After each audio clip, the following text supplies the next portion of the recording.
my day 244 from this genocide in Gaza City, and we are continuing our daily distribution for the cooked food with Nidima, the coordinator for Al Khidmat. Thank you so much.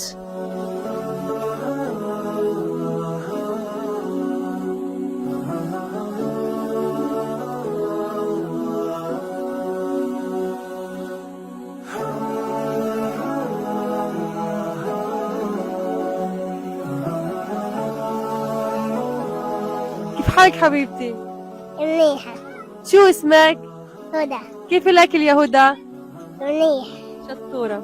وين يعني كيف حالك؟ الحمد لله. شو اسمك؟ صاي. كيف الأكل يا قصاي؟ كويس.